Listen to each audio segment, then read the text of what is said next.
Síntese do capítulo, primeira parte. Conceito de agente público. É um conceito amplo, porque trabalha com o gênero. Toda pessoa que desempenha uma atividade administrativa, transitoriamente ou não, com ou sem remuneração. Espécies desse gênero já entram naquela classificação de agentes públicos. Primeiro nós temos os agentes políticos, os servidores públicos e os particulares em colaboração com o Estado. Dentro de servidores públicos, lembrar que nós temos os servidores estatutários, detentores de cargo público e submetidos a um estatuto, que é uma lei específica, exemplo no âmbito federal, Lei 8.112/90. O empregado público também é subespécie de servidor público, mas é detentor de emprego público e está submetido ao regime seletista, regime da CLT, igual ao do trabalhador da iniciativa privada. E, por fim, temos os trabalhadores temporários, os servidores temporários, também dentro de servidores públicos, que são contratados por prazo determinado para suprir necessidade temporária de excepcional interesse público. Por fim, dentro dos particulares em colaboração com o Estado, lembrar dos agentes delegados, que desempenham uma função pública por delegação, são os concessionários e permissionários do serviço público. Lembrar dos agentes honoríficos, que são aqueles que desempenham uma atividade pública em razão de sua condição cívica, são os jurados, os mesários em eleição. E também nós temos, por fim, os gestores do negócio público, que desempenham uma função administrativa em situação de emergência, quando chegam antes do Estado no local dos fatos. Bom, na sequência nós começamos a tratar das principais disposições da Constituição Federal. E a primeira foi a do concurso público. Concurso público que é a regra para a contratação de pessoal, regra que não é absoluta, na medida em que admite, por exemplo, a figura do cargo em comissão, contratação livre e exoneração também livre. Logo, não precisa de concurso público para ingressar nos quadros funcionais da administração o cargo em comissão. Trabalhamos também com o prazo do concurso público, até 2 anos, prorrogável uma vez, por igual período. Trabalhamos na sequência com a prioridade na nomeação. Isso mesmo, a administração pública, para a Constituição Federal, pode até abrir um outro concurso, ainda que exista concurso anterior com prazo de vigência valendo. Já a Lei 8.112/90 não admite nem a abertura de novo concurso com o objetivo de dar concretude à disposição constitucional, como forma de dar realmente prioridade aos candidatos aprovados anteriormente no concurso inicial. Na sequência, nós trabalhamos com a reserva de percentual para as pessoas portadoras de deficiência. Também direito à livre associação sindical do servidor civil. Militar não pode nem sindicalizar-se, nem exercer o direito de greve. E o servidor civil, Fabrício, pode exercer o direito de greve? Nós vimos que pode sim, mas não é norma de eficácia limitada, não depende de lei. Salvo o melhor juízo, ainda não existe essa lei, Fabrício.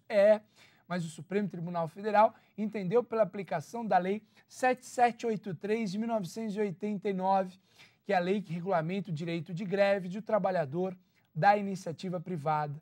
Então eu aplico no que couber ao servidor público a Lei 7783 de 1989.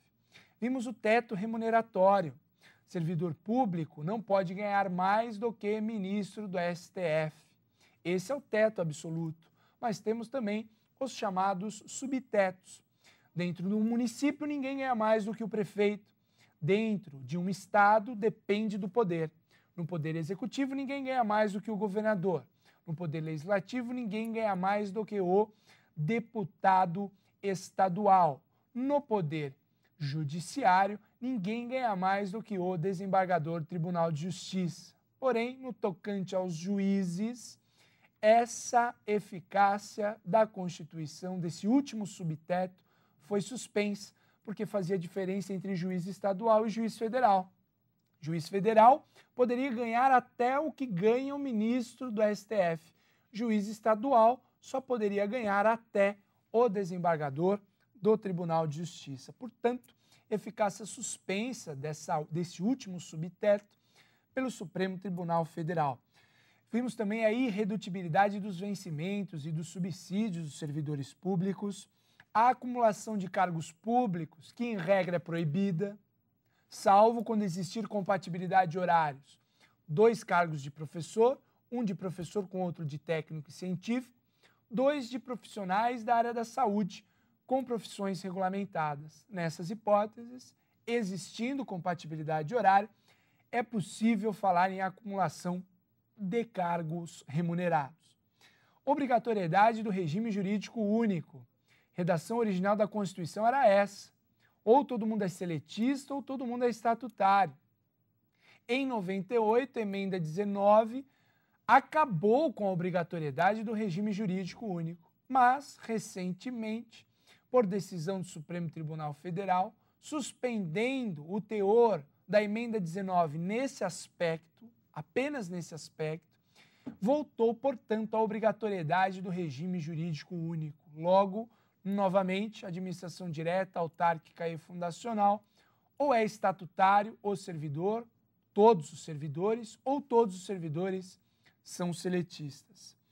Falamos também da estabilidade. Para conseguir a estabilidade, aprovação em concurso público para cargo de provimento efetivo, aprovação em estágio probatório e aprovação em efetivo exercício de 3 anos para conseguir a estabilidade. Aprovação em concurso público, cargo de provimento efetivo, aprovação no estágio probatório e, por fim, efetivo exercício de 3 anos.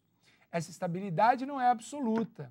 É possível excluir um servidor público estável da administração, Fabrício? Claro que é. Por decisão judicial transitada em julgada, conferida ampla defesa, processo administrativo, conferida ampla defesa, avaliação periódica de desempenho, conferida ampla defesa, e quando a entidade administrativa gasta mais do que o limite com pessoal previsto na Lei de Responsabilidade Fiscal, Lei Complementar 101 de 2000. A União pode gastar até 50% do que recebe da receita líquida com pessoal. Estados e municípios até 60% do que recebe. Se receber acima disso, tem que reduzir gastos, primeiro com cargo em comissão e função de confiança, 20%, depois servidores não estáveis e, por fim, é possível atingir os servidores estáveis. Finalizamos essa primeira parte com a aposentadoria, direito à inatividade remunerada do servidor. Trabalhou a vida inteira, tem que descansar e receber por isso. Mas lembrem-se primeiro da Emenda Constitucional 41 de 2003, que exigiu a contribuição do inativo, que é o aposentado e o pensionista, e também que pôs fim à aposentadoria com proventos integrais. Agora, ou os proventos são proporcionais ao tempo de contribuição, ou esses proventos são quase integrais, né? Entre aspas, aí, uma medida didática para tentar explicar essa situação. As principais modalidades de aposentadoria: aposentadoria por invalidez, aposentadoria compulsória aos 70 anos de idade e aposentadoria voluntária, com proventos proporcionais ao tempo de contribuição ou com proventos quase que integrais, se preencherem os requisitos que estão lá no artigo 40 da Constituição Federal. Até a próxima!